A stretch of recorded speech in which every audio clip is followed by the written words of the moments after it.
ఒక అందమైన పల్లెటూరిలో రామయ్య అనే పేదవాడు ఉండేవాడు. అతనికి పెద్ద ఇల్లు లేదు, పొలాలు లేవు, బ్యాంక్లో డబ్బు లేదు. అతని దగ్గర ఉన్నది మాత్రం ఒక చిన్న టీ కొట్టు. ఆ టీ కొట్టు కూడా పెద్దగా ఏమీ ఉండేది కాదు. 4 కర్రలతో చేసిన చిన్న పాక, ముందు 2 బెంచీలు, ఒక పాత పొయ్యి, కొన్ని గ్లాసులు, అంతే. రామయ్య టీ చాలా రుచిగా ఉండేది. పక్క గ్రామాల నుంచి వచ్చే రైతులు, కూలీలు, బస్సు డ్రైవర్లు అతని టీ కొట్టులో టీ తాగేవారు. ఒకరోజు రామయ్య టీ కాస్తూ ఉండగా ఒక పేద వృద్ధుడు రామయ్య దగ్గరకు వచ్చి ఇలా అన్నాడు. అయ్యా, నా దగ్గర డబ్బులు లేవు. ఏదైనా పని ఉంటే చేస్తాను. కొంచెం టీ ఇస్తారా? అయ్యో పెద్దాయనా, పని ఏమీ చెయ్యక్కర్లేదు. ఇదిగో తీసుకోండి, టీ తాగండి అని చెప్పి రామయ్య ఒక గ్లాసు నిండుగా టీ పోసి ఆ వృద్ధుడికిచ్చాడు. ఆ టీ తీసుకుని ఆ వృద్ధుడు సంతోషంగా తాగి రామయ్యతో ఇలా అన్నాడు. అయ్యా, ఇలా అడగ్గానే కోప్పడకుండా టీ ఇచ్చావు. నీది ఎంత మంచి మనసయ్యా. అందరూ నీలాగా ఉండరు. నువ్వు చల్లగా ఉండాలయ్యా అని చెప్పి ఆ వృద్ధుడు అతన్ని ఆశీర్వదించి వెళ్ళిపోయాడు. కొన్ని రోజుల తర్వాత రామయ్య టీ కొట్టు పక్కన ఉన్న షాప్లోని వీరయ్య వచ్చి రామయ్యతో ఇలా అన్నాడు. రామయ్య, నీకీ విషయం తెలుసా? ఏంటి వీరయ్యన్నా? మన షాప్ స్థలంలో గవర్నమెంట్ వారు రోడ్డు వెయ్యాలని నిర్ణయించుకున్నారు. ఆ రోడ్డు పనులు జరుగుతున్నాయి. మన షాపులన్నీ తీసేస్తారంట. రామయ్యకు ఆ వార్త విన్న వెంటనే గుండె పగిలినట్టయింది. అదేంటన్నా, ఇదే నా జీవితం, ఇదే నా కుటుంబానికి ఆధారం. ఇప్పుడు ఇది కూడా పోతే నేను ఏం చెయ్యాలి అని బాధపడ్డాడు. కాని మరుసటి రోజే మళ్లీ టీ కొట్టు తెరిచాడు.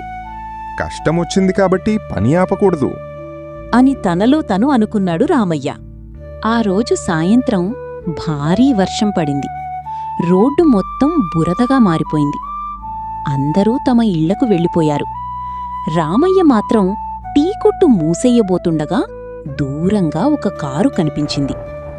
కారు రోడ్డు పక్కన ఆగిపోయింది. అందులోంచి ఒక వృద్ధుడు దిగాడు. అతను పూర్తిగా తడిసిపోయున్నాడు. అతను రామయ్య దగ్గరకు వచ్చి ఇలా అన్నాడు. బాబూ, కొంచెం వేడి టీ దొరుకుతుందా అని అడిగాడు. రామయ్య వెంటనే తప్పకుండా, లోపల కూర్చోండి అన్నాడు.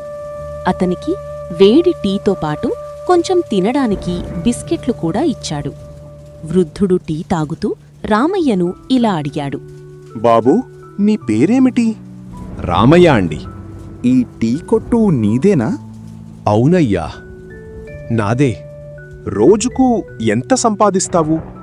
రోజూ గడిస్తే చాలయ్యా, ఎక్కువ ఆశల్లేవు అన్నాడు. వృద్ధుడు ఏమీ మాట్లాడలేదు. టీ తాగి వెళ్ళిపోయాడు. మరుసటి రోజు మరుసటి ఉదయం రామయ్య టీకొట్టు దగ్గర ఒక పెద్ద కారు వచ్చి ఆగింది. అందులోంచి ఒక యువకుడు దిగాడు. ఇక్కడ రామయ్య ఎవరు? అని అడిగాడు.